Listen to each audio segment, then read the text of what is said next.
여러분 안녕하십니까? 유튜브 이기방TV입니다. 6월 15일 이재명 대통령의 오늘의 이모저모입니다. 이재명 대통령의 임기가 6월 4일날 공식 시작이 되었습니다. 첫 번째 소식입니다.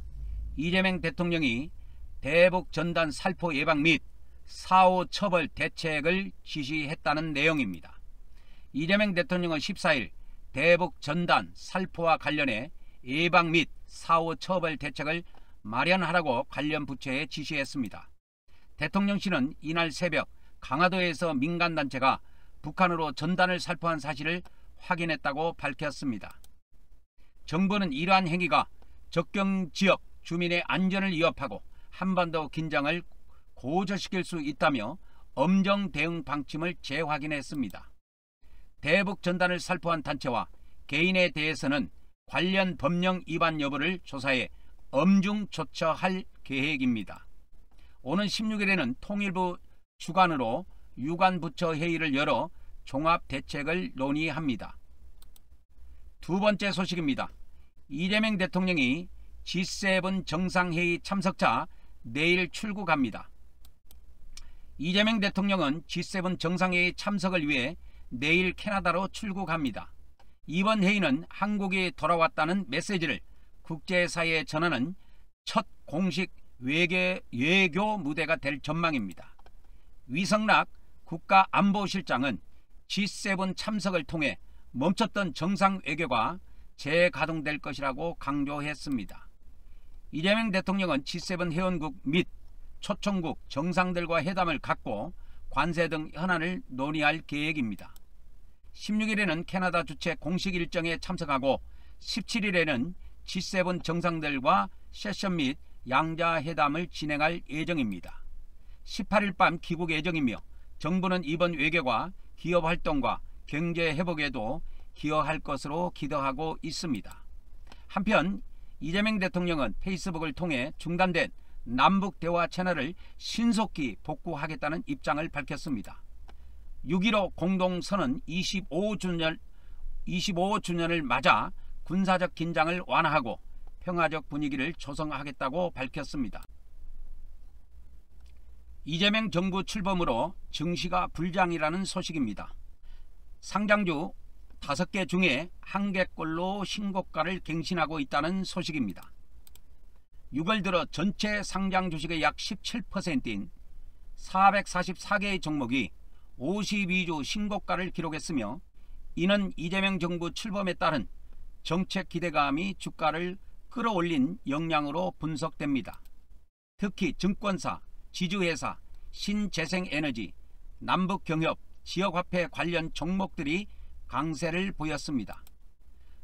유가증권 시장에서는 260개, 코스닥에서는 184개 종목이 신고가를 기록했으며 코스피의 신고가 비율이 코스닥보다 높았습니다. 13일 기준 전체 상장 종목 중 70%인 1777개의 종목이 전달 대비 상승했고 754개는 하락, 28개는 보합세였습니다.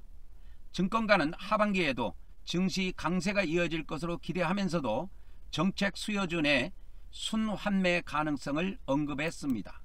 반도체, 엔터주는 다음 상승 주가로 기대를 모으고 있습니다. 그러나 이스라엘, 이란 갈등, 관세 유예 종료 등 국제 정세 불안은 주가 변동성의 위험 요소로 작용할 수 있습니다. 네 번째 소식입니다. 이재명 정부 복지부 장관의 누가 오나? 라는 소식입니다. 복지부 장관 후보 추천이 다른 부처에 비해 유난히 많아지는 가운데 의료계는 전문성을 갖춘 의사 출신 장관 임명을 요구하고 있다는 소식입니다. 정은경, 이국종, 김강립 등 여러 인물이 자천타천으로 거론되고 있으며 특히 이국종 원장은 부산시 의사회로부터 공개 추천을 받은 상태입니다. 대한의사협회와 전국의과대학교 교수협의회는 신임 장관이 의정 갈등을 해결하고 의료 현장을 잘 이해해야 한다고 강조했습니다. 그러나 의료계 내부에서는 전공의 이탈이 이미 뉴노멀이 된 상황에서 의료 정상화 기대가 비현실적이라는 회의론도 나오고 있습니다. 특히 일본 일부 전공의들은 미용, 성형 분야에 안착해 수련 복귀 가능성이 낮다는 지적이 제기됩니다. 다섯 번째 소식입니다. 이재명 대통령 장남 결혼식이 어제 거행이 됐는데 뜻밖의 손님들을 초대했다는 이야기입니다. 소년공 시절의 친구들을 초대했다는 뉴스가 되겠습니다. 이재명 대통령의 장남 이동호 씨가 어제 14일 서울의 한 예식장에서 비공개 결혼식을 올렸으며 가족과 친지, 정치권 인사들이 참석했습니다. 결혼식에는 은사와 연예인들의 축가가 있었고 이 대통령은 부부 생활에 대한 조언과 따뜻한 덕담을 전했습니다. 박홍근 의원은 SNS를 통해 이 대통령이 덕담 도중 목이 메는 등 감동적인 결혼식 분위기를 전했습니다. 정청래 의원은 이 대통령이 소년공 시절 함께 일했던 오리엔트 시계 공장 동료들을 초청한 사실을 소개했습니다. 당시 이 대통령은 손에 영어 사전을 들고 다니며 공부하던 성실한 모습이 회자되었습니다. 박근계 의원도 짧은 축하글을 남기며 결혼을 축하했습니다. 예식장 주변은 철통 보안이 유지됐고 참석자 명단에 있는 사람만 출입이 가능했으며 하와는 받지 않았다고 합니다. 여섯 번째 뉴스입니다. 이재명 대통령이 남북 대화 채널을 신속히 복구하라고 지시하셨다는 내용입니다.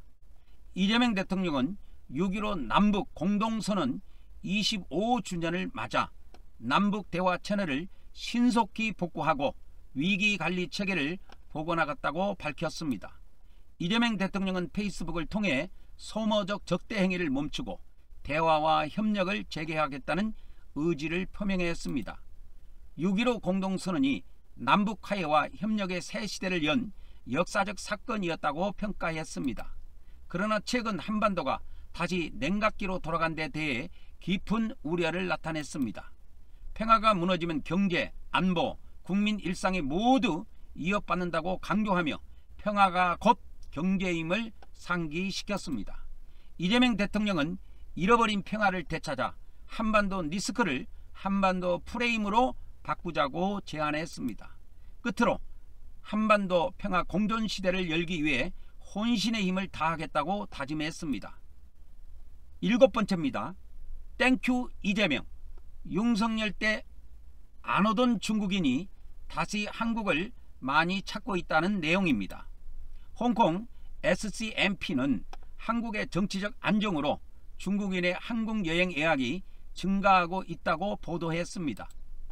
올해 4월에서 6월 약 3개월 동안 중국에서 이루어진 한국 여행 예약이 작년 12월에서 올해 2월까지 3개월보다 약 24% 증가했다고 보도했습니다. 신문은 비상경과 윤 전 대통령의 탄핵이 중국인 관광객의 방문을 꺼리게 한 요인이라고 전했습니다. 4월 이후 정치 안정이 회복되면서 중국 관광객의 심리도 빠르게 회복된 것으로 나타났습니다. 한국 정부는 3분기 중국 단체 관광객에 대한 비자 면제를 추진 중이며 항공사들도 노선 확대 계획을 세우고 있는 중이라고 합니다. 한 중국인 대학생은 최근 한국 방문이 안전하게 느껴졌으며 탄핵 사태는 이제 완전히 끝났다고 말했습니다. 이상 뉴스를 마치도록 하겠습니다. 이재명 정부의 성공을 진심으로 기원합니다. 이상 유튜브 이기방TV였습니다. 다음 시간에 뵙도록 하겠습니다. 감사합니다.